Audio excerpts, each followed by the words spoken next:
got to go away to a hotel and get some change and some rest. And so Eli did. And the doorman got the change, and the hotel got the rest. Now, who's there? Morris. Morris who? Morris Tuesday, next day's Wednesday. And Edwin was in his class, and Mrs. Morgan said to him, if you reached into your pants pocket and on the right side and you got 65 cents, and then you reached into your left pants pocket and you had 35 cents, what would you have? And Edwin says, I'd have on somebody else's pants. And I started in television, folks, 35 years ago. I started with a kid show. And do you want to know why I started with a kid show? I wanted to start. And did you hear about the farmer who planted his potatoes?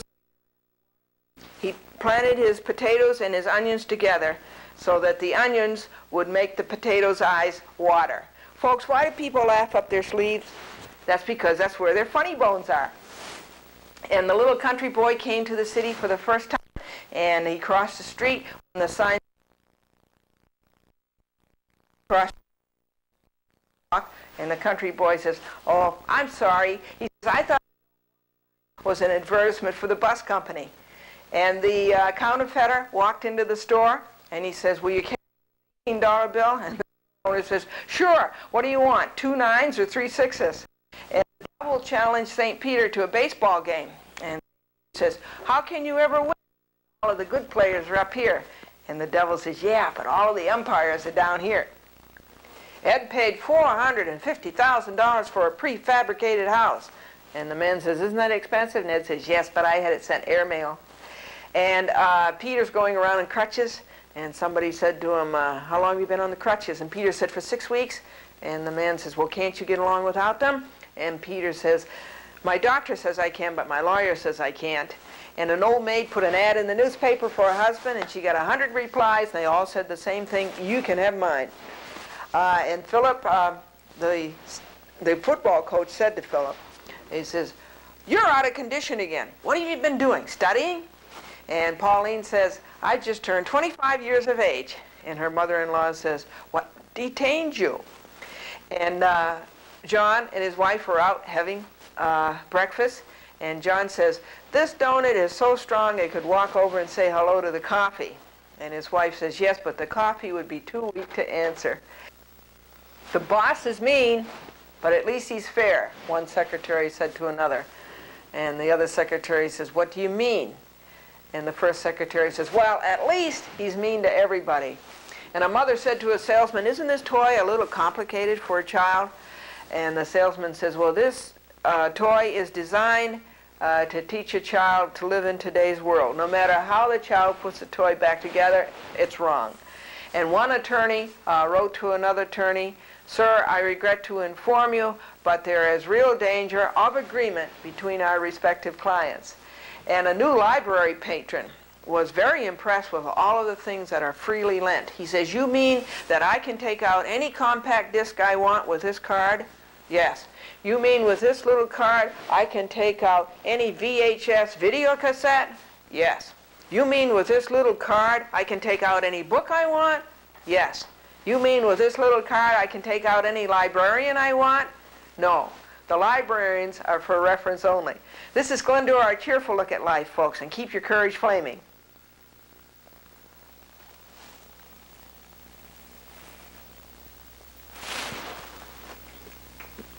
Well, I think that's a very nice song that you're singing. Yes.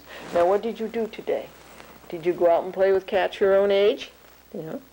And did you play with the leaves? Yeah. Yeah. Here. Sing a little louder. Sing a little louder. What do you want to do? Play with the microphone cord? You want to play with stopwatch cord? But most of all, you want to eat. Is that right? Okay? Say goodbye to the people, Carmino. Say goodbye.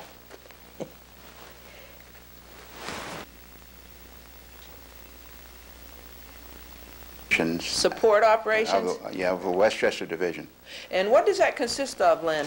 Well, I'm responsible for maintaining a vehicle fleet of approximately 850 vehicles. Wow. And a large number of facilities throughout the county. I can't even maintain one, Len.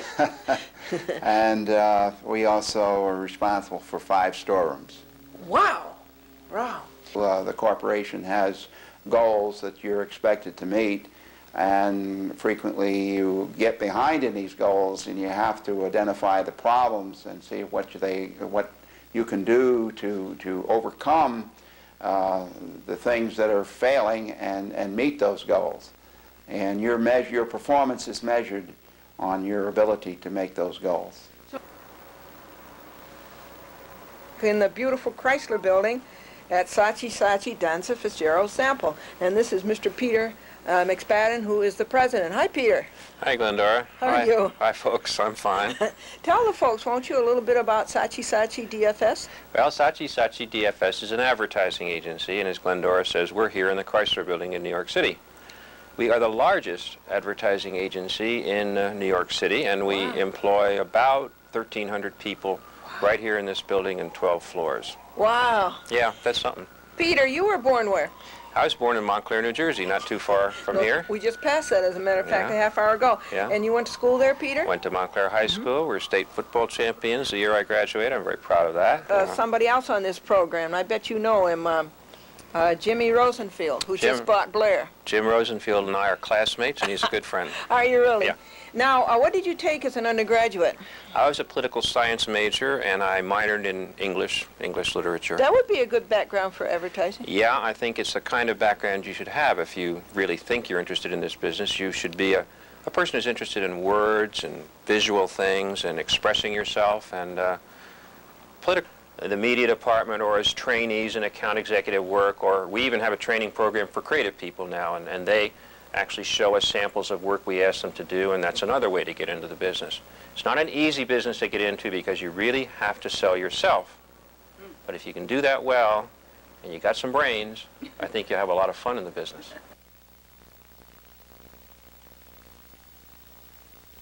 Yes, I am. I'm going to ask him to you right now. Okay, I'm ready. Boys and girls, this is Deborah Dickrath, and she's a vice president at William J. Esty Company. And what is you're a management supervisor? Yes. Would you tell the boys and girls what that is, Deb? Okay, well, I'm an account services. Account services? Yes, a management supervisor, and we kind of oversee everything that happens in the advertising for my client, from the media to the creative. We kind of coordinate everything and liaison with the client to make sure that we deliver what they want. And what account is that, Deborah? Well, I work on American Home Products, the Whitehall division, which is over-the-counter drugs, Anacin, Dristan. Oh, my goodness. Things like that. That's interesting, isn't it? Yeah. Advertising. And that sort of leads you into account management. I think if you're an English major and you like to write, you could get into the creative writing aspects. But I think what you should do is just go to school and then take an entry-level job either in the writing area or in the media area. And a lot of agencies also have training programs that you can go into research or into advertising and into account management and try all the different areas out.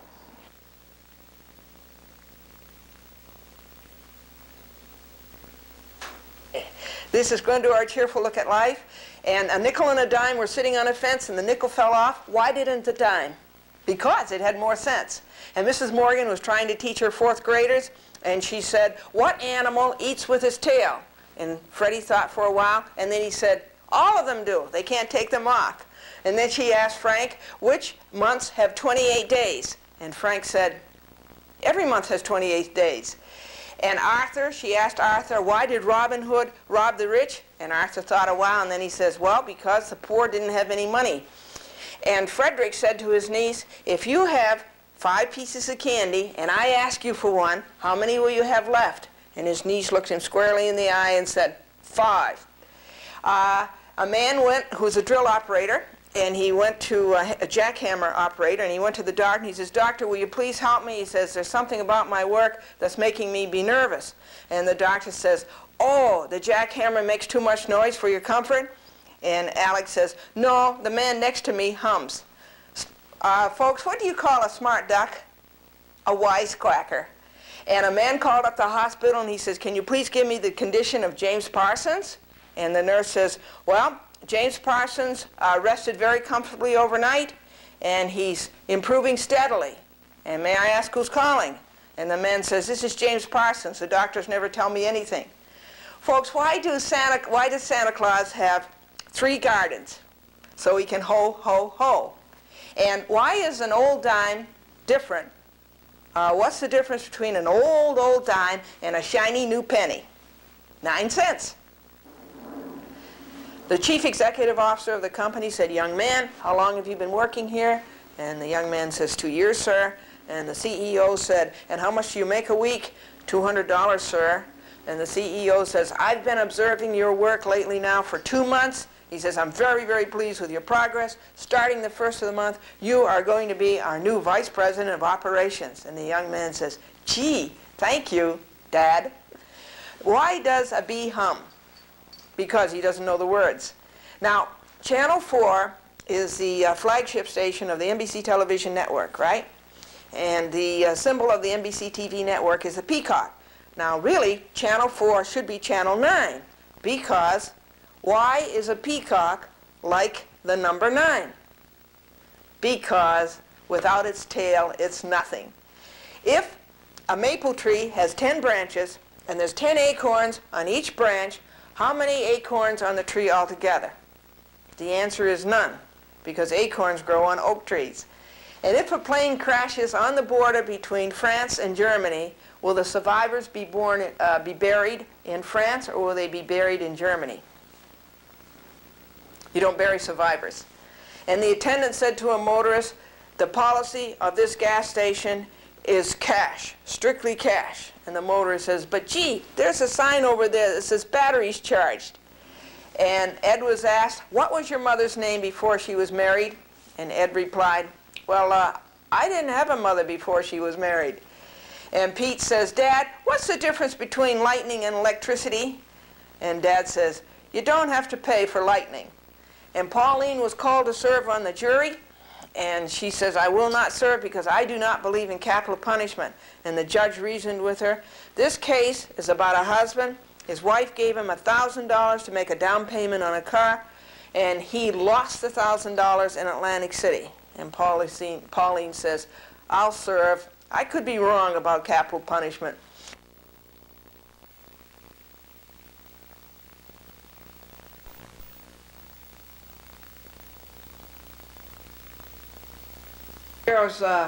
You haven't heard from somebody in a TV station now for a long time. And this is Mr. Cam Pardo, and he's the business manager of WWOR-TV, and that's Channel 9. Hi, Cam. Hi, Glendora. How are you? Good, thanks. How you doing? Pretty well. Now, would you explain to us what a business manager is?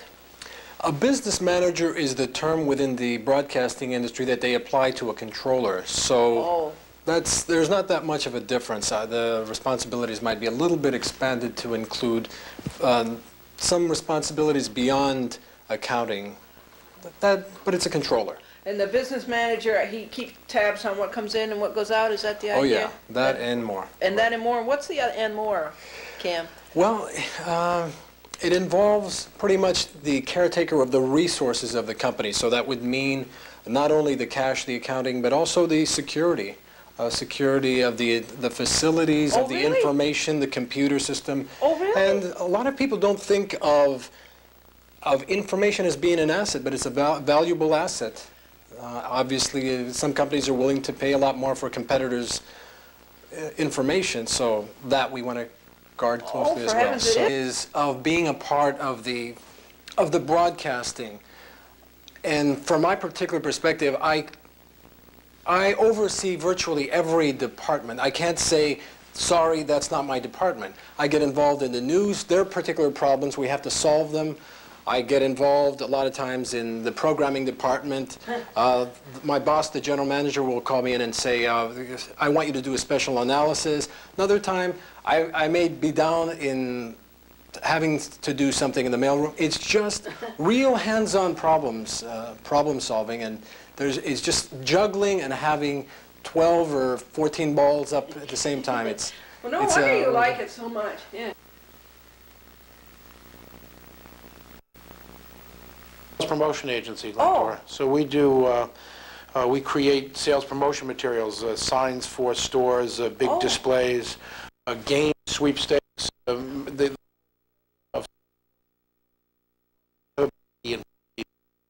Do you really? Yes, because I've managed to get myself now into a position where I spend a lot of time worrying about budgets and numbers and the non-fun part of the business.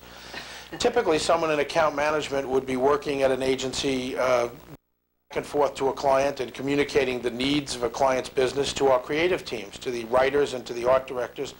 And when ideas in group settings, those ideas back to the client for approval. Once the idea was approved, he would then come back and work with the art people and the copy people again to actually generate the technical data and the mechanical to go to things. You do? What is your title? I'm Glendora Senior Vice President of Planning and Acquisitions. Yeah.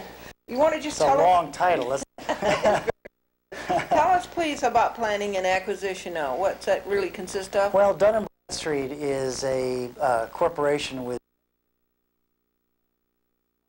to work with each of the different businesses and assist them in putting together their investment plans and in making any acquisitions that they might, the purchase of other companies. Oh, really? Bradstreet purchased lately. Wait, I can tell you one. It's a very famous one. That's correct. Nielsen Rating Service. And you In remember the business. Yeah. Correct.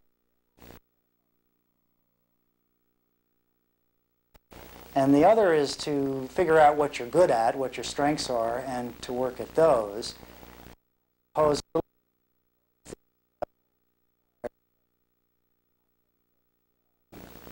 It's best to emphasize your strengths. What you're good at, that's usually, of course, what you like. So spend more time on it, and at what you like to do and what you're good at, and then spend most of your time on that and don't worry too much about your weaknesses, which we all have. Your family that, right? That's true, too. We have one more member of the family, Oliver, who is 6 months old. 6 months old, and he didn't come up tonight, He right? didn't. Stand by, folks. Vincent. And next to you is your sister, Sophie Jacoby. Well, we're on 6th Avenue now, and we're at HBO, and this is Mr. Jeff Bucas, and he's the Chief Financial Officer. Jeff, where were you born? In Patterson, New Jersey. Oh, you were really? Yes. I like Patterson on Route 46, right? That's right. And then you went to... Went to school in every public school in New Jersey, and I finally clawed my way out here to New York, where I've landed at HBO. And did you go to college, Jeff? Yes, I did. I went to Yale. You, oh, hooray! Yes.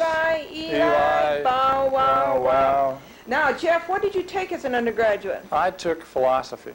Did you find that's a good background for what you do No. today? Funny I can think of a home shopping network. Wow. What did I think of that? Well, you know, we in fact got to look at it, and we turned it down, and then we thought we'd made a big mistake, and went with it.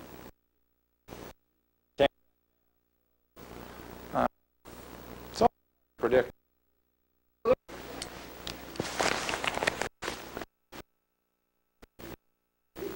Well, boys and girls, it's a great privilege tonight to you, Mr. Charles Dolan, and he's one of the pioneers of cable. Charles, just tell us, first of all, where were you born? Cleveland. I did. In Cleveland, stayed in Cleveland until 1952. 52? Right, then moved to New York. And moved to New York. And where'd you go to school, Charles? In Cleveland at Cleveland High School and John Carroll University. Did you really? Right. Bob Hope comes from Cleveland. Yeah, yes, he does. I know that. He was born in London, but the family... What was your first job out of school? I was given a job on on one of the local newspapers, the Cleveland Press. Oh, you were? Right. I was paid at a... Well, that's all right. That's a good way to start. And then your next job? Then I worked for a radio station in Cleveland, What? writing commercials and Did producing you really? programs. Yeah, fun. It was indeed. Was I this- enjoyed it. Was this right out of high school, or Well, actually, while I was going to high school. while you were going to high Right, school? I'd And go then- to... It was an early. What did you do after that next job? Well, we started a little newsreel about sports. This is when television was beginning in 1950, That's right. and we sold that to television stations around the country. We didn't do it too well, I guess, because we ran out of money.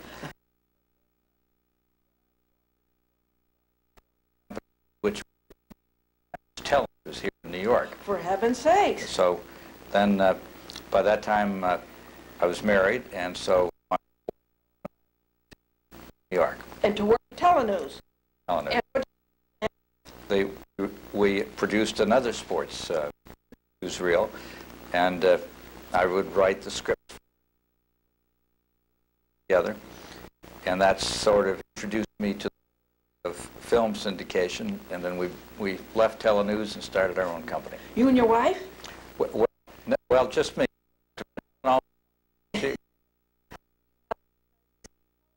Knew that you were going to be terrible competition to you, for them, and that's why they grabbed you up, so you wouldn't be competition. Well, for you're them. nice to say that. At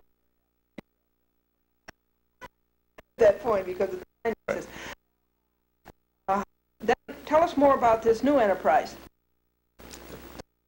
Cablevision, we were starting. No, after, remember, Right.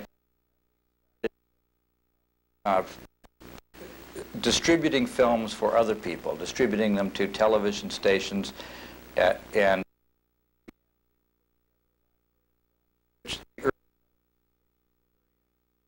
there was much material then. they didn't. Some of them didn't. But we became then very fascinated with the idea of television itself, and then we were that you could not only broadcast television, but you could put it through a wire. So we became interested in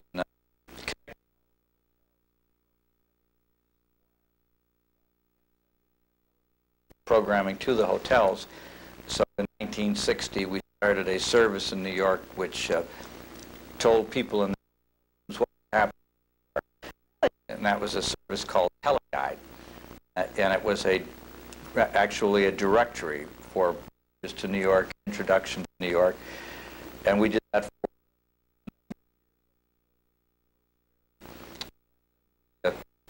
thought, well, we could do more with that wire than just service the hotel, and that caused us to consider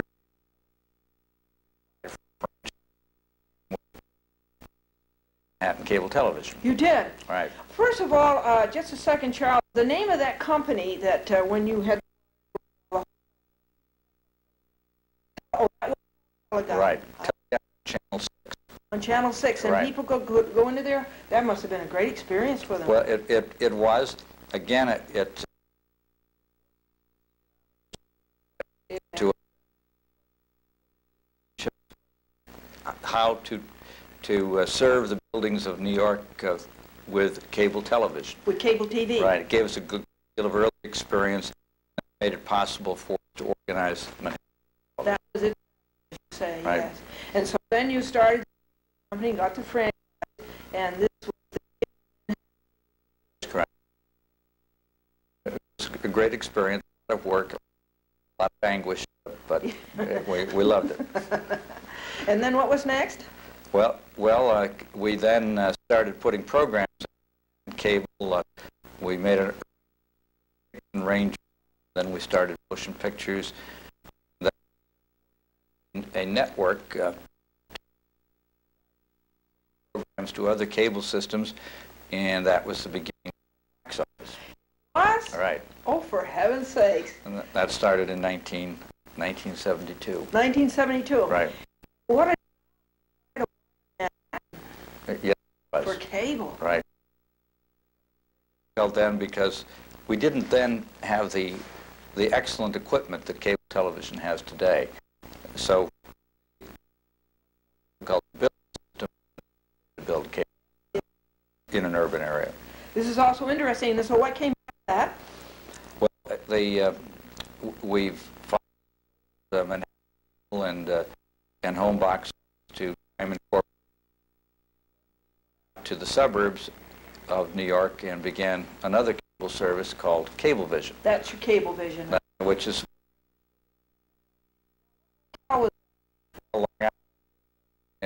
that we expanded it to Connecticut, to parts of Westchester, New Jersey.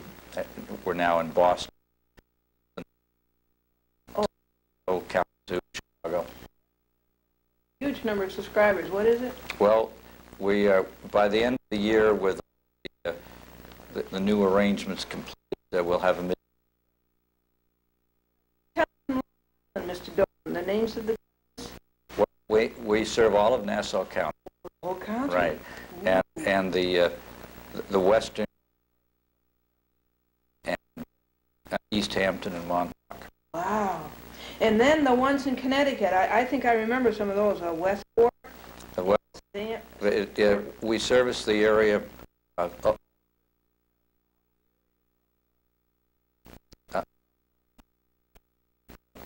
the New York State border out to past Bridgeport, from Greenwich out through Bridgeport. From Greenwich all the way up, goes way up to New Milford. Right. There are many other cable companies, of course, serving Connecticut. We join them. You know, Mr. Dolan is a friend.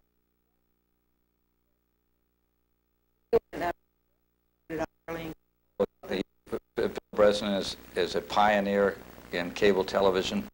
He was associated with the early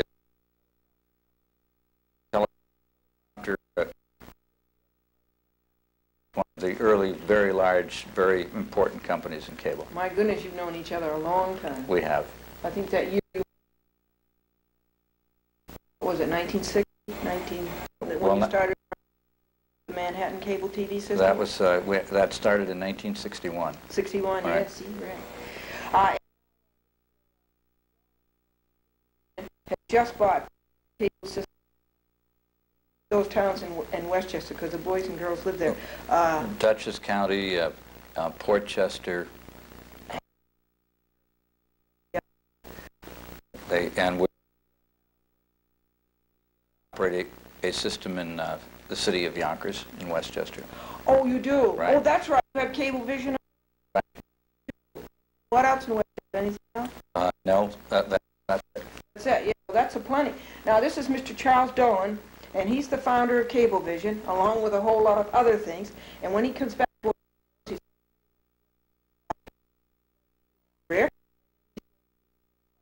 started in cable television, and this is a chat with Glendora.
District Judge. U.S. District Judge. Southern District of New York. Southern District of New York. Judge, you were born where? Well, I was born in the city, but I've You were? actually been a lifelong resident of Westchester County. You were really? Yes. Yeah, that's nice. You went to school here? I did. Uh-huh. And also attended New York Military Academy. Oh, you did? Is that a good background for almost anything? I would think so. Really? Yeah. It really is. Yeah. Very good. You might bear that in mind, boys and girls, but that would be a good background. And then you went off to college? Went to Providence College. Yes. And then to Albany Law School. Albany Law School.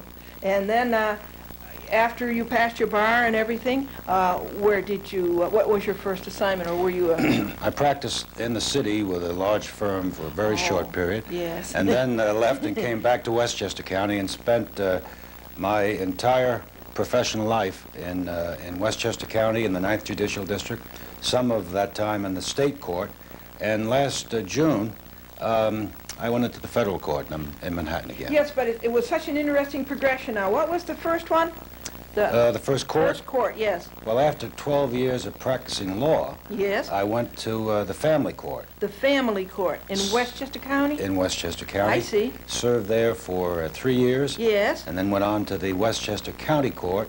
Westchester County Court. That's a court that tries criminal cases primarily. Yes. Spent 4 years in the county court. In the county court. And then was elected to the New York State Supreme Court. Oh. And I served there for approximately 7 years. What an interesting career. Well, it's been a lot of fun. Now, that's the New York Supreme Court, but that would be in Westchester County. 9th Judicial District, which includes Westchester County, Oh, Rockland, Orange, Dutchess, Ooh. Putnam, and I guess I included them all. I The think 5 so. counties. Yeah, Rockland, Orange, Putnam, Dutchess, Westchester, and Dutchess. and Dutchess. Boy, that's a big district, isn't it? Well, it was a lot of fun traveling around the different courthouses. You enjoyed and that, yeah? I did. I enjoyed it very much. You felt somewhat analogous to Abe Lincoln when he was a circuit Yeah, rider. when he was a circuit rider, right. And then you were appointed. Well, then I received a telephone call from the president. It happened to be on my mother's birthday. Really? And he told me that he was going to nominate me to the federal bench, the district court. Ooh. And by coincidence, my mother was present in my chambers when I received the call. And he asked to speak with her and wished her a happy birthday. Did I he thought that was really? really nice. President Ronald Reagan? Yes, yes, he did. Isn't that And a she thrill? instantly became a hit with the senior citizens in Pelham, where she lives. I bet she did, She right? did. Oh, isn't that a thrill? So there you were, and here came a call from the president. Mm-hmm. Oh, that's a big thrill. And your mom was a big hit with him, huh? That's correct. Yeah. Now, when's your mom's birthday? When was that? Well, it was on January 18th, and it was a year ago, Yeah. this past January. I bet she was thrilled. She was. I bet she was indeed. thrilled. Well, you know, my mom met Ronald Reagan. Did she? Yes, she did, Where? really. In Buffalo, New York. He came there, boys and girls, to run for president to get the Republican nomination, and it was the first time it was, how did that go now? He ran for it, and then who won? Ford. Well, that was the nomination, I think. Yeah. This was that in the primaries. It was, you're it talking was about. that, Mhm. yeah. And then Ford got it, and then he came back again. Yeah. Oh, it's a thrill to meet the president, I tell you. Judge Duranko, could you tell the boys and girls what your work consists of in the Southern District? Well, my work consists of meeting with lawyers and attempting to Yeah. resolve conflicts between litigants, Yes. hearing cases, helping to select juries and charging the jury as to the law that applies in a given case, and in a real sense of trying to resolve grievances between people. Yes, yeah. And that's I bet about it makes you feel good when you get them resolved. It does. Yeah. It does. It's great satisfaction. When Judge Duranko comes back, boys and girls, he's going to tell you how you might start on a legal career today. And this is a chat with Glendora.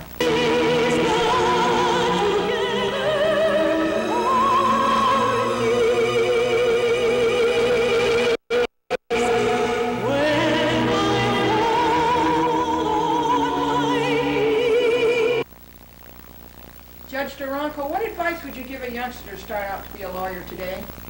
Well, I would advise any youngster who thought he or she might want to enter the legal profession to spend some time either with an attorney or go over to the courthouse and watch some trials.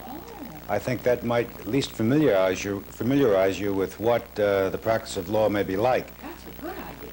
And of course, a preparation, an academic preparation for any profession is important, and in the law profession particularly, one should like to read and be able to write fairly well. Oh, really? Yes, I would think so. You got to practice those skills. Yeah. And anybody can go into the courthouse and watch? Oh, sure. It's open to the public. It is. Yeah. I see. And then if you aspire to be on the bench as a judge, how would you go about that? Well, of course, if we work backwards, one must be an attorney to be a judge, so you have to have a law degree, and prior to obtaining a law degree, one needs a college education, and prior to that, a good high school education. Studying is very important.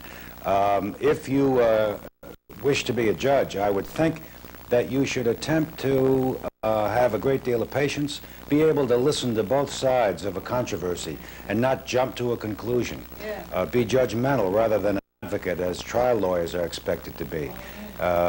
See the other person's point of view, help to resolve grievances between people, and enjoy doing that.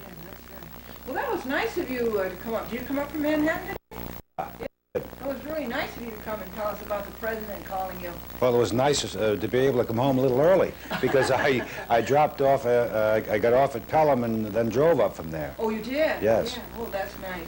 Gee, we appreciate your coming, Judge Thoreau. My pleasure. Nice to be with you, Glendora. Oh, thank you. And this is a chat with Glendora.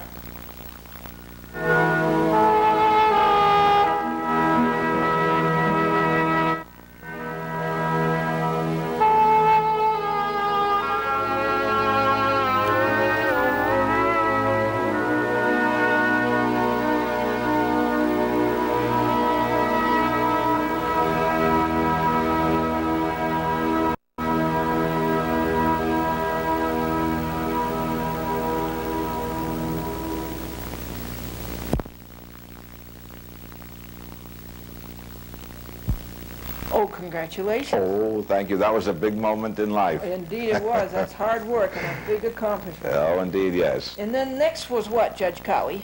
Well, after I finished school, as I said, I went into the Army for a couple of years. Of course, that was during the Korean War. We did not have much choice in the matter at that time, since we were drafted.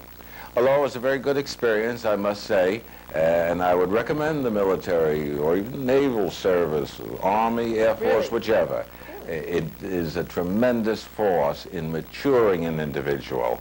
It's a great power in developing the personality and converting a boy into a man. Really? So I'd strongly urge anyone who is at all interested in the military to have no hesitation whatsoever about joining. And Uncle Sam wants you. Yes, yes, yes. Well, he may want you. He does have a lot to offer, too. There's no doubt about that. So I was in the Army during the Korean War period. And then I came out of the Army. Yeah. And the choice then was where to go to settle down. Yeah. Appreciated working with Judge Feinstein. I think the world of that man, and he was a wonderful individual to work with.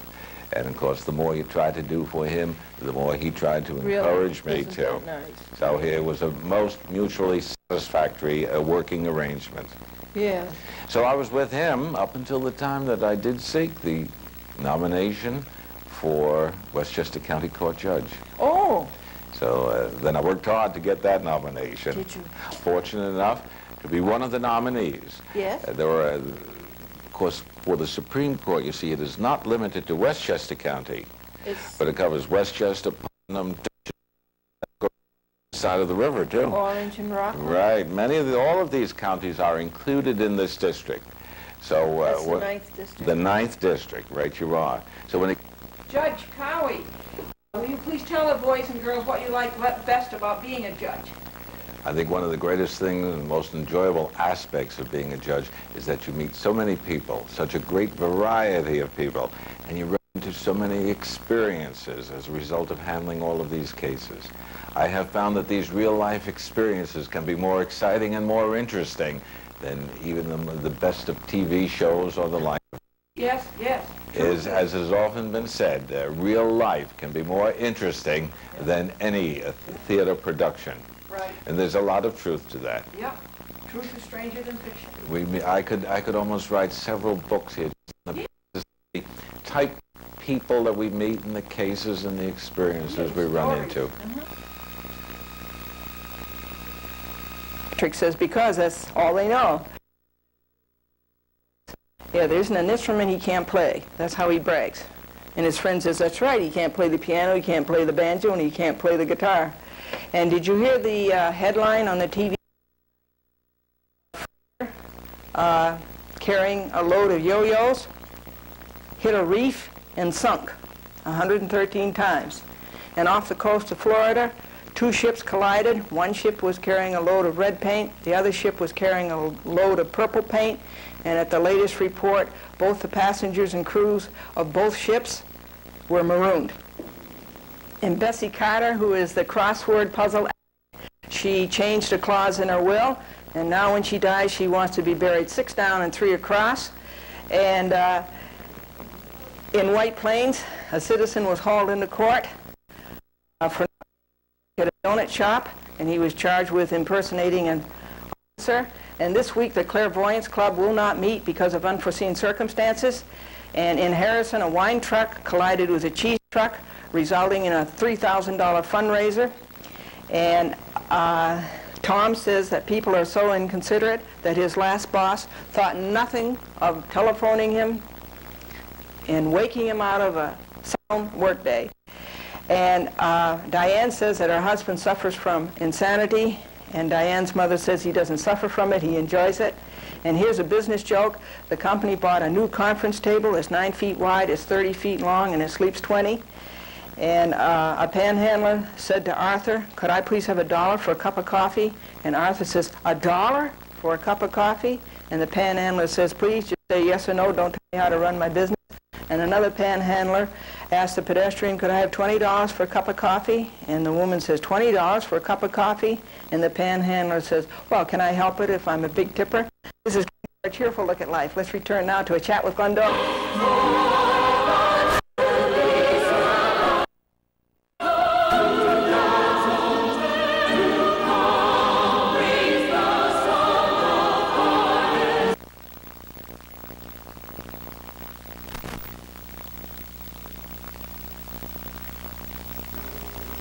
Hi, boys and girls.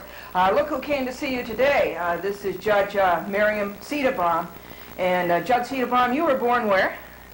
I was born at a hospital in Manhattan, but at that time my family was living in Brooklyn, and I grew up in Brooklyn. You did? About half a mile from Ebbets Field. You did, really? And where did you go to school? I went to a public school in Brooklyn. Yes. And then I went to a public high school, Erasmus Hall High School, which is celebrating its 200th birthday this year. Really? Oh, that's great. And then where did you go to college after that? Barnard College. And what did you major in? What did you take for courses? I majored in government, but I took the minimum number of courses in my major because I was very interested in a number of other subjects. I took a great deal of mathematics.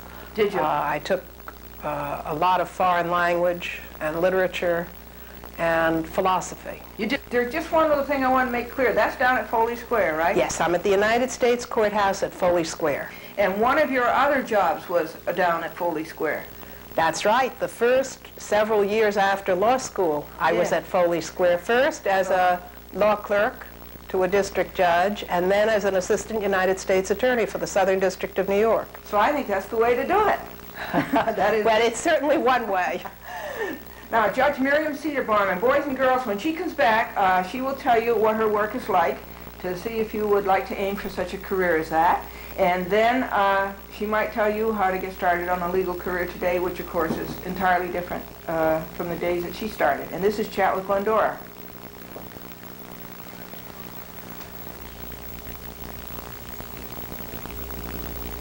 Judge Cedarbaum, yes, please tell the boys and girls what your work is like, to see if they'd like that as a career. Well, I am a trial judge in the federal system, which means that I spend a great deal of time in the courtroom, presiding over trials. In the federal court, we have a great variety of trials. We have both civil and criminal cases, and we also have cases that arise under federal statutes, for example, securities cases, cases involving copyright and trademark and patent. We also have, which is exclusively federal jurisdiction, admiralty cases, cases involving shipping and maritime disputes. In addition to what we call federal question cases, the kind of cases that arise under federal statutes, we have all of the kinds of cases that the state civil courts have when a citizen of one state sues the citizen of another state, because under our Constitution, when the citizenship of the two parties is diverse, a case can be brought in the federal court. And of course, in those diversity cases, we have all kinds of accident cases, medical malpractice cases, product liability cases, contract disputes of all kinds, a cross-section of the kind of litigation that one finds in state courts. That's everything, isn't it, just about? It's just about everything, except that federal criminal matters are more limited than state criminal matters. Federal crimes are defined by federal statute, and by and large do not include a lot of the ordinary state crimes. Now that's, there would never be a dull moment, right? There is never a dull moment, right, because of course, in addition to the trials that go on much of the time, and we have a very heavy volume of the filing of cases and the numbers of trials, we have other kinds of proceedings that go on at the same time. Yes. For example, the way in which parties ask the court to make decisions apart from trials of cases is by motion, which is an application to the court for one kind of relief or another. And I must hear and decide a great many motions in addition to the trial.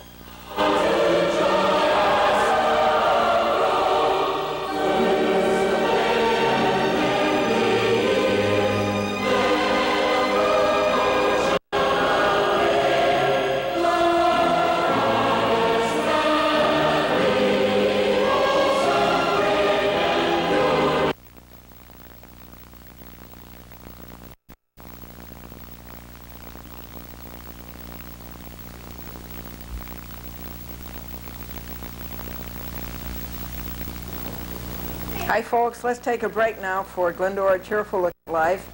They call it take-home pay because you're too embarrassed to take it anywhere else. And John got a note in his pay envelope, and it says your raise will become effective as you do. And Annette has a new coiffure, and what it looks like is shredded wheat with hairpins.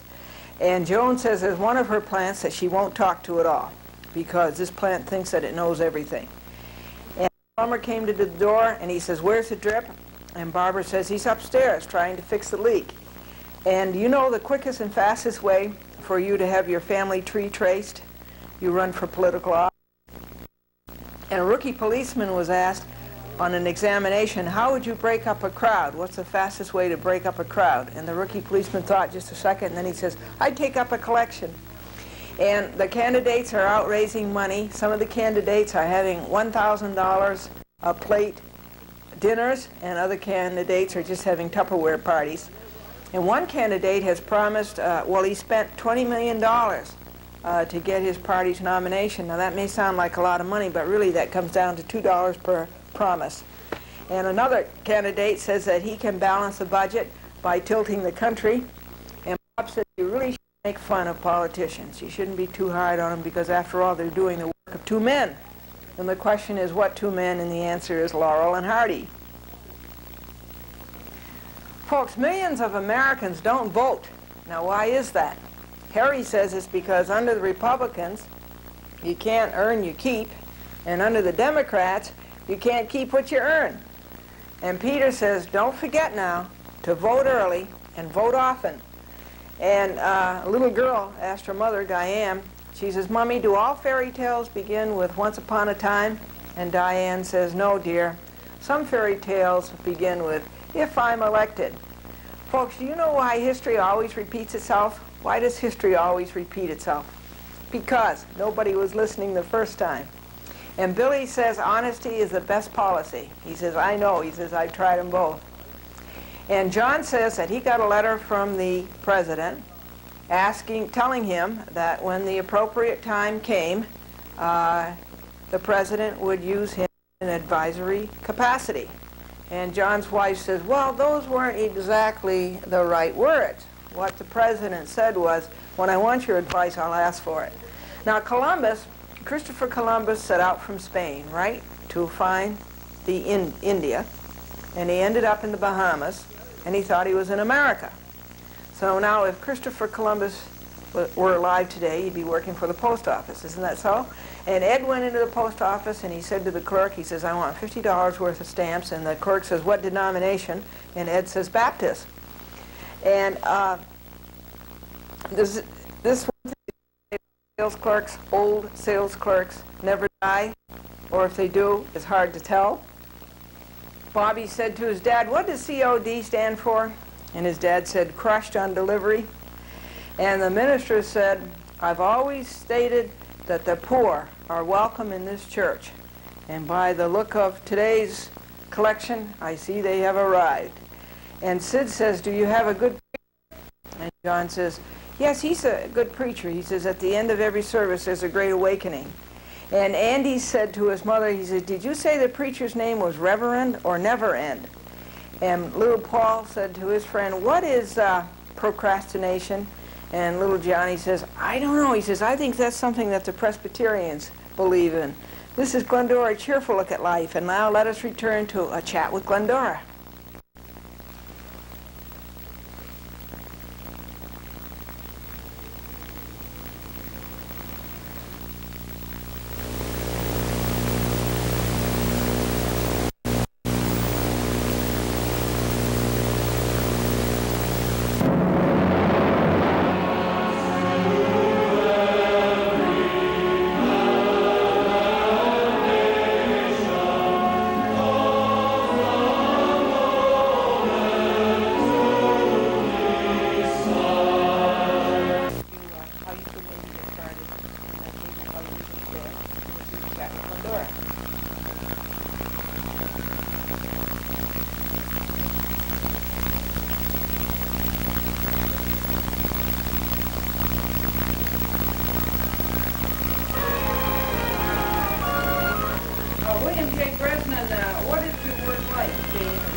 Well, I enjoy it a lot, and I strongly urge everyone to get involved in a field that they enjoy. This work is really a lot of fun, and if you have fun at it, the juices are flowing, time passes, but my typical day, I guess, is a lot of correspondence and some meetings and telephone calls. We're in a growing mode of our company right now, so I spend some time on operations. We do have good operating people in the field that oversee our systems operations, but I have to keep in touch with them.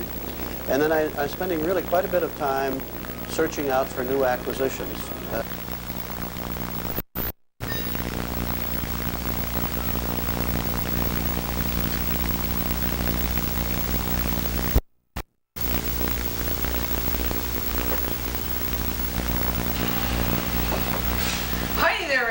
How are you today? Just miserable, right? Welcome to Glendora, a cheerful look at life. Folks, can you answer this question? What do you call a coffee break at the Lipton Tea Company? And you know what a philosopher is? That's a person who finds out more and more about less and less until finally he knows everything about nothing. And what's the formula for water? It's H2O, right? Now, do you know what the formula is for an ice cube? It's H2O squared. And did you hear about the Olympic Games and the Czechoslovakian trampoline team? They're called the Bouncing Czechs. And John wants to know why living in California is like eating a bowl of granola. Well, the answer is that after you've gone through the nuts and the fruits, there's plenty of flakes left. And did you ever, what do you think about the English language? For instance, do you know that we park in a driveway and we drive on a parkway?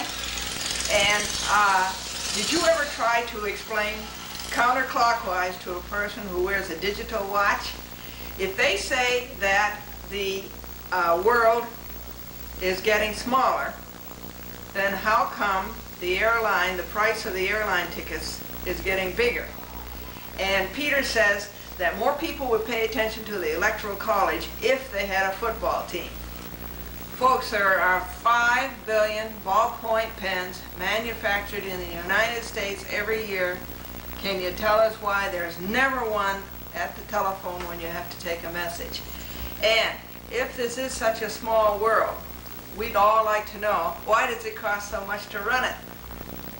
Folks, a neurotic is a person who builds castles in the air, a psychotic is a person who lives in castles in the air, and a psychiatrist is a person who collects rent from both of them. Don't you love those great, great big words that psychiatrists use? For instance, a psychiatrist says, you're suffering from cashew-maraschino syndrome. You know what that means? You're nutty as a fruitcake. There's a sign in the restaurant window, and it says blended coffee. And one of the customers asked, what's in the blend? And the waitress says, yesterday's and today's. Now, in a filling station, there was a restaurant in a filling station, and in the restaurant there was a sign that says, eat here and get gas. Ed says that he has the problem about retirement. He's too old to work, and yet he's too poor to retire. A retirement party is when the boss says all those great things about you that he never said every time you asked for a raise. And Tom at the retirement party was supposed to say, when we heard that you were retiring, we all got together to give you a little memento. But he got all mixed up and he made this mistake. He says, when we heard that, this was at the party, he says, when we heard that you were retiring, we all got together to give you this little memento. At Paul's retirement party, the boss said, we had this special gold watch made for you to honor you for your many years with our company. It's a special gold watch. It takes a lot of winding up. It's very often late, and at 4:45 it stops work. You have cable vision of Yonkers. Right. Yes, you do. And what else in Westchester? Anything else? No, that's it. That's it. Yeah, well, that's a plenty. Now, this is Mr. Charles Dolan, and he's the founder of Cablevision, along with a whole lot of other things. And when he comes back, boys and girls, he's going to tell you what his work consists like, to see if you'd like a cable career, and then he's going to give you some advice on how to get started in cable television. And this is a chat with Glendora.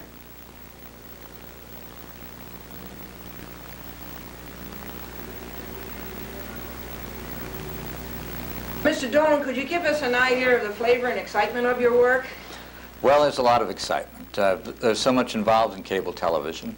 One, you are putting together programs that you believe that people who are your subscribers will want to see.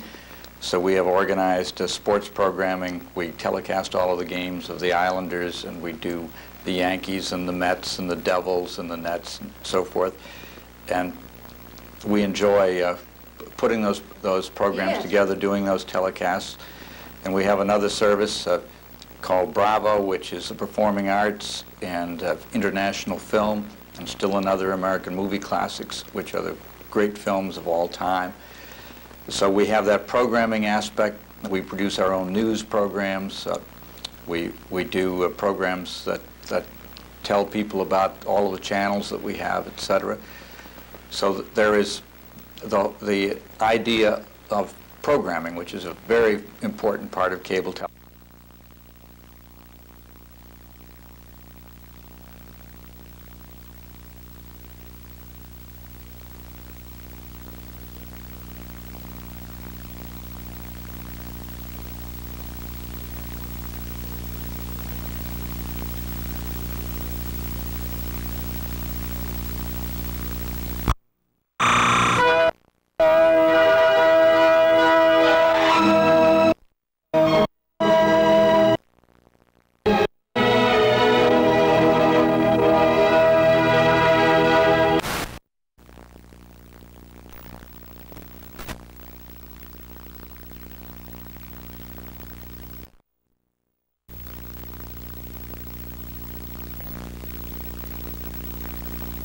The city of Yonkers in Westchester.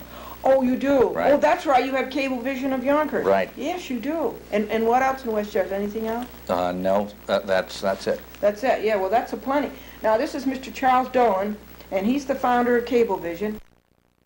And when he comes back, boys and girls, he's going to tell you what his work consists like, to see if you'd like a cable career, and then he's going to give you some advice on how to get started in cable television. This is a chat with Glendora.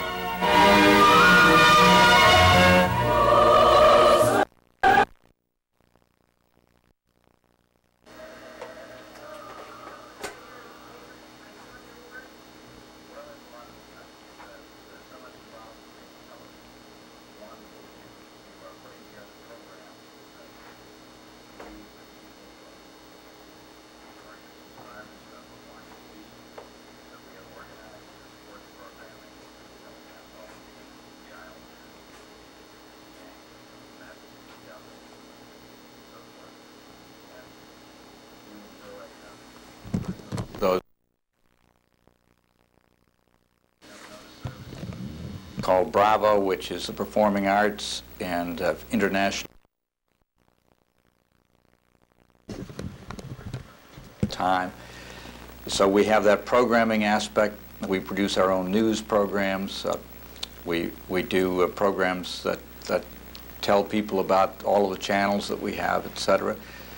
So there is the idea of programming, which is a very important part of cable television, and then there is the marketing side of it, which is presenting all of that to potential subscribers and persuading them to become subscribers.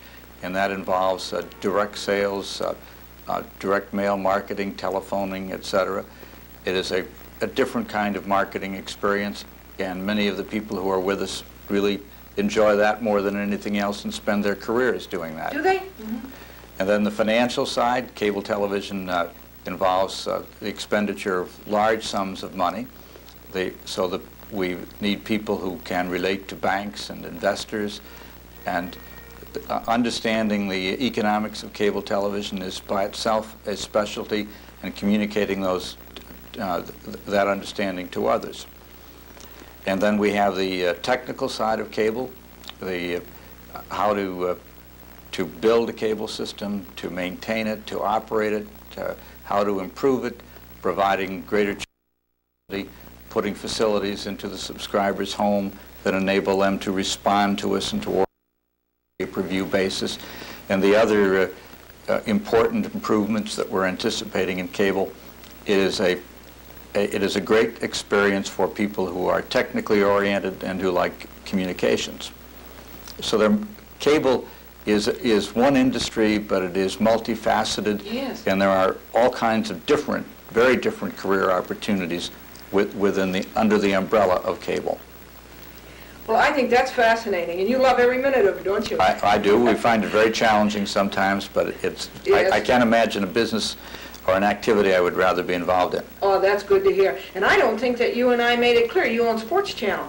Yes, we do. Yeah, Sports Channel, Bravo, and what was the third one? Sports Channel, Bravo, American Movie Classics, News 12. These are all program services that are offered via cable. Yes. And we provide those to other cable systems, and our cable system carries programs that are created by other cable systems. Well, Charles Dolan, that's a thrill to me to hear all that. Now, will you tell the boys and girls a good way to get started in cable TV as it is today? Well, I think the best way to become involved in cable is to recognize what you're enthusiastic about, what skills you have, and to develop those, regardless of what they might be, and then to examine the cable industry and find out how you can relate to the cable industry through those particular skills, and then talk to people in cable about what you do, and what you do well, and what you want to do in the future. I think that is the most effective way to come to cable, because the industry now needs people with skills and ambition, and people who are genuinely interested in careers in cable and the future of our industry. Oh, I think the people in cable TV would be pretty responsive to the youth, don't you? Well, the industry is growing. We're employing more and more people. I think the future for cable is very bright, and again, anybody interested in cable should recognize the very strong divisions of interest within cable, and they should single one of those out and come to cable with the idea of being involved in a specific part of cable. That will make that person more interesting to their prospective employer in cable. Is there anything else that you want to tell the youth, Mr. Dolan? Just like to encourage everybody, absolutely continue with your studies, develop your own potential, whether it's cable or something else. It's you that is finally the most important aspect of it. Oh, we thank you so much for taking time. You're a busy, busy man, but to hear it from you is a great honor. We appreciate it, Mr. Dolan. Thank you for having me, Glendora. You bet. Bye now. Bye. I want you to go right.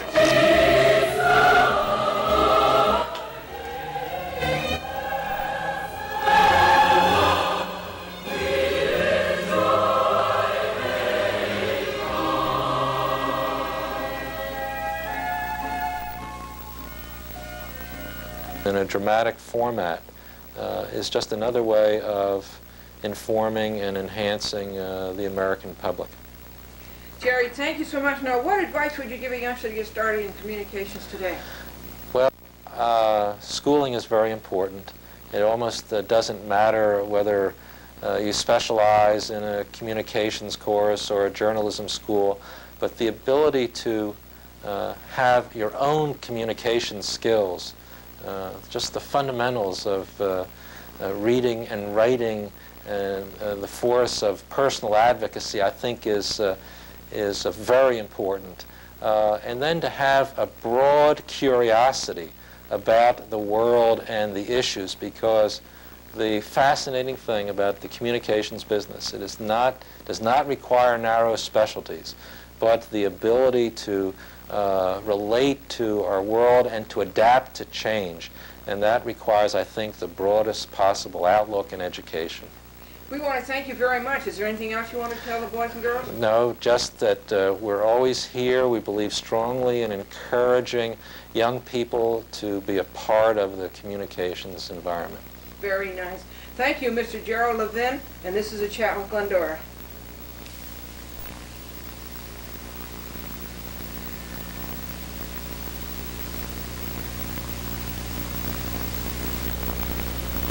Boys and girls, we've combined two interesting careers here tonight, finance, and the other is in advertising.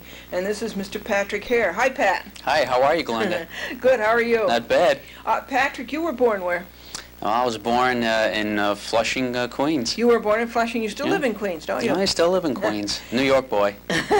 And you went to school where? Well, I went to school at St. John's University. You did? For 4 years, and after graduation, I went to Price Waterhouse. I was at Price Waterhouse, which is a public accounting firm, and I was there for 5 years. Yes. And then I started my advertising career at McCaffrey McCall. Did you? Yes, and I was there for almost 9 years. Really? My goodness. I wanted to get into accounting, and at the time, I really didn't know what accounting was all about. And a friend of mine who was a purser in the Navy, a purser is an individual who takes care of the money, he said, well, you know, no matter what company you go to, there will always be a need for someone to count the money. I said, just like a band always needs a drummer, whether you have a trio or a quartet or a quintet, right up to the big band, there's always the need for a drummer. Well, the same thing with business. You always need someone who can control the finances, control the books, and determine whether or not you made a profit, how well you're doing. So I said, gee, that sounds pretty good. So I thought that it would be a nice idea for you to meet Dr. Robert Schuller, who is the pastor of the Crystal Cathedral. And his program has been on TV for 17 years, and you can see it here in New York on Channel 5 at 6 a.m. and also Sundays, and also on Channel 11 at 7 a.m. and also on that Long Island television station, what's it, channel 54 or something. And so I wrote a letter and I asked if Dr. Schuller could appear on A Chat with Glendora, and I received an answer from his secretary, Marjorie Kelly, and she said that he wouldn't be in New York very soon, and I didn't really feel that I would like to go all the way out to California. So I wrote her back a letter, and I asked maybe if he could do it over the telephone. And so about a week later, around 11:30 in the morning, I called the telephone number that was on her letterhead, and let's see, that it was on a Saturday around 11:30, that's right, in the morning, and a man answered, and I said, is Marjorie Kelly there? And the man says, no, she has Saturdays off, she'll be in on Monday. And I said, would you kindly give her a message? And he said, surely. And I said, could Marjorie Kelly please call Miss Glendora? And the man said, is this Miss Glendora, the beauty queen of Glendora, California? And I said, no, this Glendora is a person 3,500 miles from Glendora, California. I said, would she, Marjorie Kelly, please call area code 914-949. And the man said, well, what is this about? And I said, well, first of all, you need a telephone number. So I said 914-949-9495. And would you please ask Marjorie Kelly if she received the letter that I wrote her in answer to the letter that she wrote me. And it was about Dr. Schuler. And the man said, well, what was in the letter? And I said, well, who are you? And he says, I'm Dr. Schuler. So then I said, oh, I said, well, it was about your being on my program, A Chat with Glendora, but that you wouldn't be to New York very soon, and I was wondering if you could do it over the telephone. And he said, very possibly. And I said, now, when could you do that? And he said, well, let's do it now. So here is the interview with Dr. Robert Schuler for you boys and girls.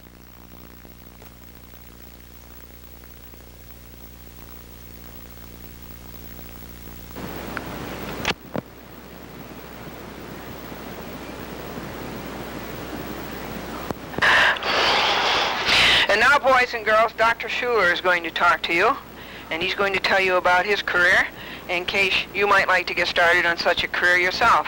Hello, Dr. Schuler. Hello, Miss Glendora. How are you? I'm terrific, thank you. Dr. Schuler, you were born where? Alton, Iowa. Nobody ever heard of it unless they live 7 miles from it. 7 miles from it? Yes. And what is it near? It's near a bunch of other little towns that nobody ever heard of, but it's up in the northwest corner of Iowa, near where the corner of Iowa touches Minnesota and South Dakota. It's where it gets 20 below zero in the winter time and the snow gets 10 feet high and you burrow tunnels. Oh boy. Snow. Oh boy. And where it gets so hot in July the corn grows and then all of the children can buy cornflakes and cereal. Now, where did you go to school, Dr. Schuler? I went to a little country school for the first 8 years. That meant I would take a little lunch pail and I would go on the country road and walk up a country, 2-lane country road with corn growing on both sides. It would be about a mile, or that's about 10 blocks in an average town. And there was one little building, one room. Walked to the front door, and in this one room there were about 30 desks and a blackboard and a piano and some books on shelves. And in those 30 students sitting in those 30 seats, some of these were first grade students. When I was in the first grade, there were 7. And then some were in other grades. Probably only 2 were in the 8th grade, and one teacher taught everybody. One teacher? Right. And how many years were you in that school? I was there for 8 years, because that school covered education from first grade through 8th grade.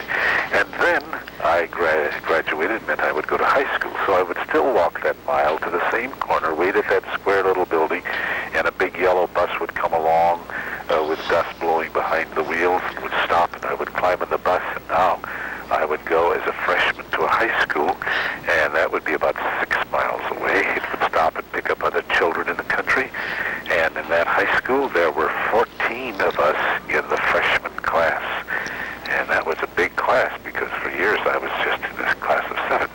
Went there for 4 years, and then after I graduated from high school, I came down that same country road, only I kept going until I ran into a depot, and then a depot is where trains leave, and I got on the train, and it took me all the way from Iowa to Michigan, where I went into a big town that had 15,000 people.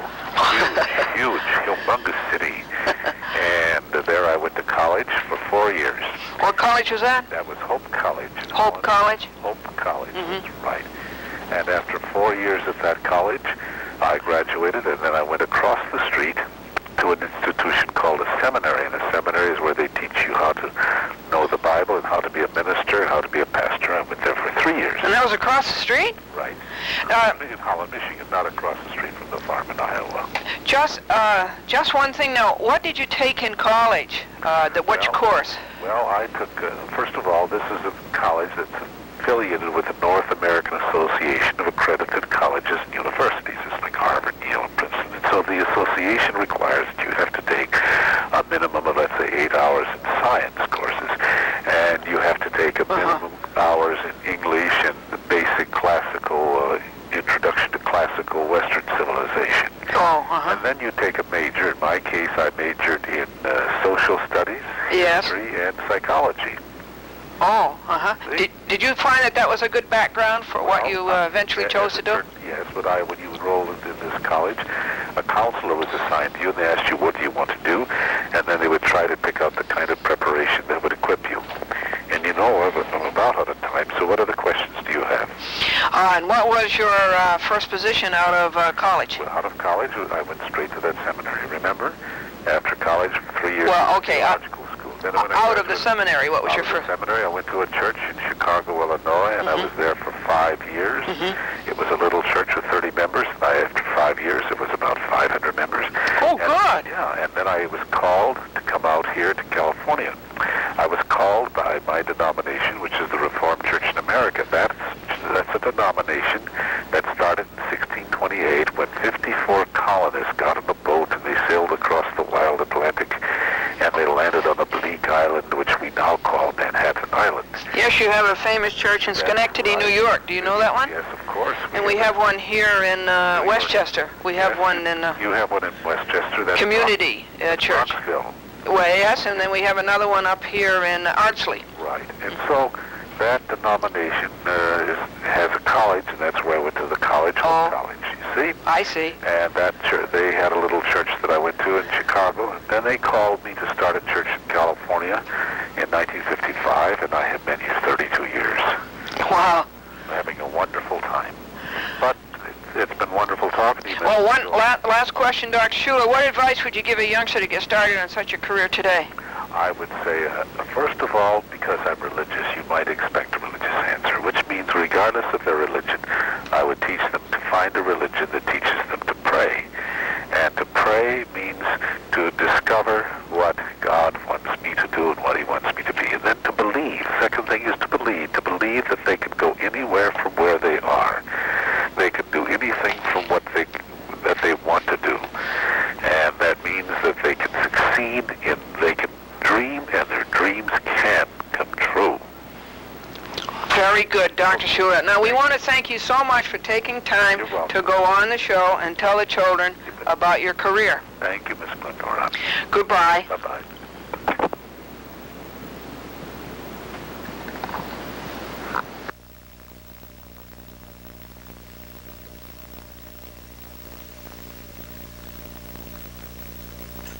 Hi, folks. Welcome to Glendora, Cheerful Look at Life. The policeman says, "Why did you park there?" And the motorist says, "There's a sign right up there that says fined for parking." Two secretaries at the IRS standing next to each other, and one of them says, "Oh, here's another good one. Bachelor, no dependents, and $45,000 a year." You remember, folks, when it used to be I owe you? Yeah, now it's I owe everybody. And the auditor was standing over the secretary's shoulder, and she says, "What's this in the books? ESP. $21.98. And the secretary says, "ESP stands for error someplace." Mrs. Morgan was out riding in the bus with Herbie, and she said, "Herbie, you were a very tidy boy not to put your orange peelings on the floor of the bus. Where did you put them?" And Herbie says, "In the coat pocket of the man sitting next to me." The state was holding examinations to hire somebody to work at the state dam, and so Hal went and filled out the application, and then he had to take the exam, and the first question on the exam was, "What does hydrodynamics mean?"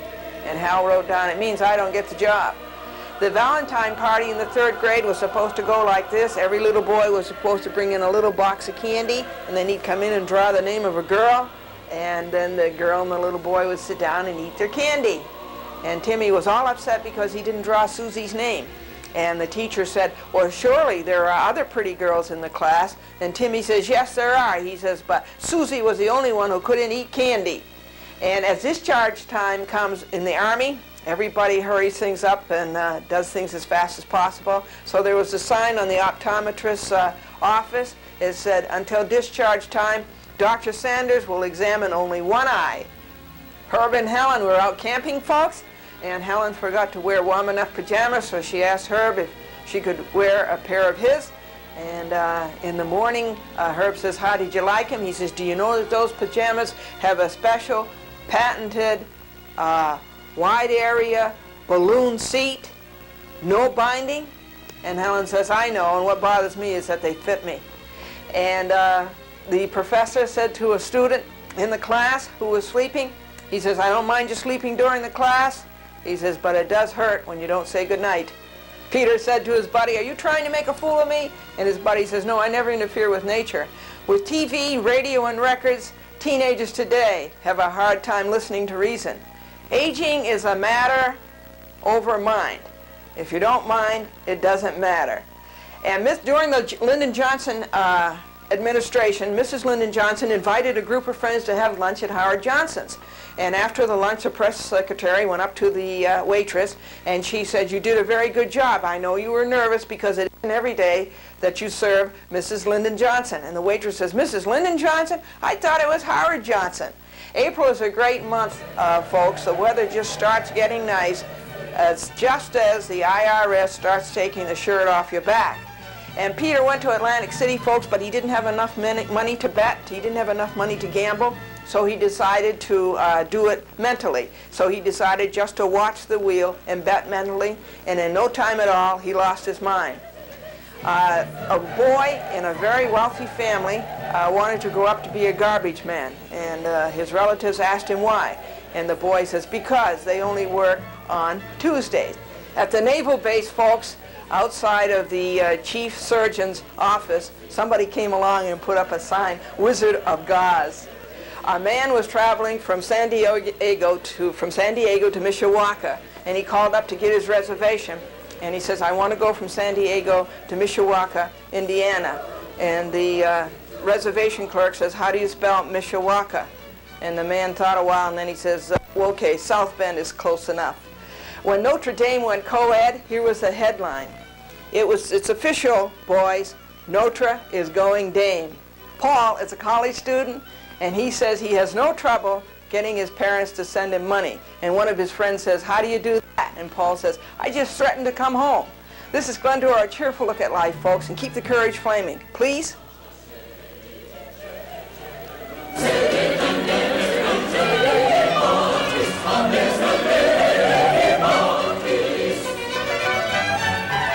Hi there, everybody. How are you tonight? And welcome to Glendora, a cheerful look at life. One ghost was talking to another ghost and said, frankly, I don't believe in people. And Peter said to Paul, he said, is the New York Marathon the greatest race on earth? And Paul says, no, the human race is. And Peter says, gee, I'm not in that one. And Bobby says to his teacher, Mommy took me to the cemetery today. And the teacher says, oh, I'm sorry. Is anybody dead? And Bobby says, yes, all of them were. Diane says she has teeth like stars. They come out at night. And David said to Dan, he says, I haven't slept for days now. And Dan says, gee, that's too bad. Why not? And David says, because I sleep nights. And how is this for a letter, folks? I'm applying for your job you had advertised for a choir master and an organist, lady or gentleman. I have been both for several years. Dick was in the optician's office having an eye examination, and the optician says, can you read this sign from here? And Dick said no. And the optician moved it closer, and he says, can you read this sign from here? And Dick said no. And the optician moved it even more closer, and Dick says, no, I can't read that. And the optician said, why not? And Dick says, well, because I can't read. Now Dennis said to the hotel doorman, he said, be careful of that great big box. He says, there's a 10-foot snake in there. And the hotel doorman says, you can't fool me. Snakes don't have feet. And this man bought a new house, and he called it Simla, S-I-M-L-A.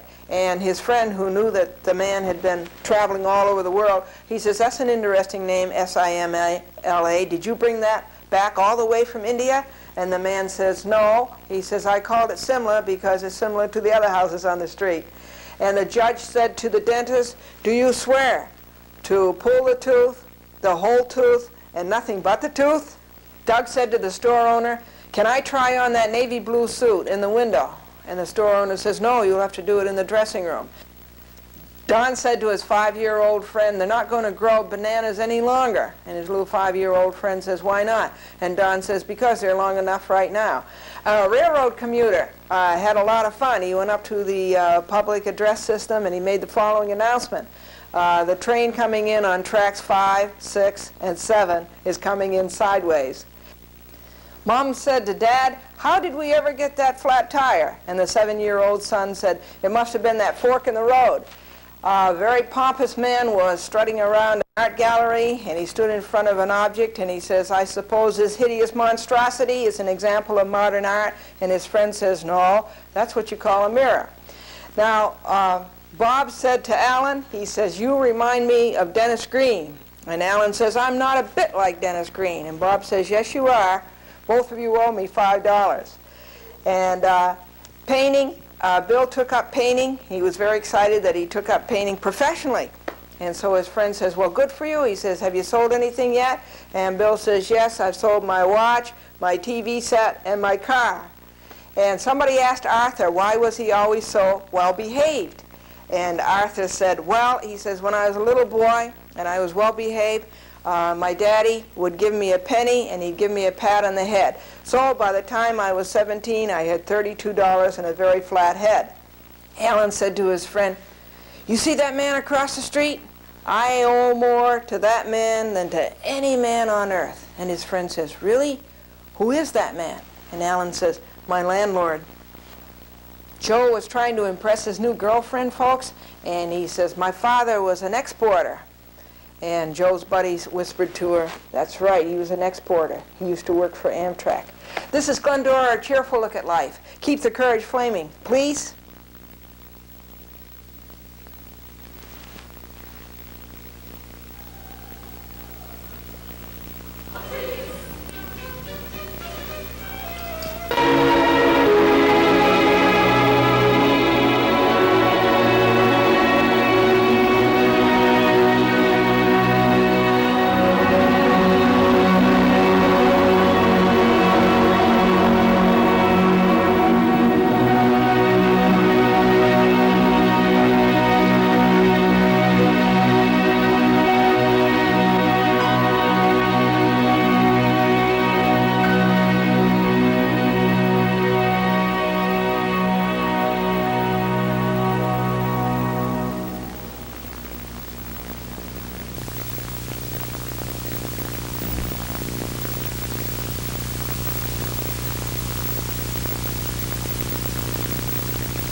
Hi there, folks. How are you today? And welcome to Glendora, a cheerful look at life. The steward was trying to comfort the passenger, and the steward says, I know that everywhere you look there's water, but I want you to know that actually we're only 2 miles away from land. And the passenger says, really? And the steward says, yes, straight down. Now, this woman in the train station, she walked up to the ticket counter and she bought a ticket to go to Buffalo. And the clerk says, this train goes to Buffalo in 10 minutes. And the woman says, really? Last time it took 8 hours. The mountaineer, young mountaineer, was out with the guide for the first time. And the guide says, that's the next cliff that we're going to climb. And the young mountaineer, he was scared. And he says, wow, do people often fall off that cliff? And the guide says, no, once is usually enough. Mrs. Morgan said to Emily, she says, that's very rude of you to keep reaching across the table and taking cakes. Don't you have a tongue? And Emily says, well, yes, I do, but my arms are longer. A man had a portrait made, and the artist says, what do you think of my portrait of you? And the man says, well, it's just like me. It looks better at a distance. Here's another ad for you in the newspaper. For sale, an umbrella by a lady with broken ribs. Now, on a tombstone, there was this writing, and it said, it was by a hypochondriac. It was a tombstone of a hypochondriac, and this is what it said on the tombstone. See, I told you I was sick. And a bachelor went into a furniture store, and he says, I want to buy a mattress. And the clerk says, a spring mattress? And the bachelor says, no, I'd like one that I can sleep on all the year around. Eddie said to his little friend, he says, I see that your father has shaved his beard again. Why, that's the third time this year. And his little friend says, well, it's my mother's fault. She's stuffing a cushion. And Bob said to the professor, the college professor, is it hard to become a professor? And the professor says, no, you do it by degrees. Helen said to Patsy, your umbrella has seen better days. And Patsy says, yes, it's had its ups and downs. And Paul said, Dad, what's a Grecian urn? And Dad says, oh, about $5 an hour. The pastor said to Billy, if you found $1, would you keep it? And Billy says, oh, no, sir. And the pastor says, good. What would you do with it? And Billy says, I'd spend it. Folks, what's the opposite of a cock-a-doodle-doo? A cock-a-doodle-don't. Now, John said to his employee, I saw you arguing with that customer. And in this store, you never argue with the customer. Is that clear? And the employee says, yes, sir, that's clear. And the boss says, now, what were you arguing about? And the employee says, he said you were an idiot. What is the longest word in the English language? Smiles. Between the first letter and the last letter is a mile. And Mrs. Morgan was teaching the children about various plants, and she says toadstools are found in damp places. And Bobby says, oh, he says, that's why they're shaped like umbrellas. Now, what is out of bounds? Mrs. Morgan says, what does out of bounds mean? And Teddy says, out of bounds? That must be an exhausted kangaroo. And little Billy did not like to hear his sister practice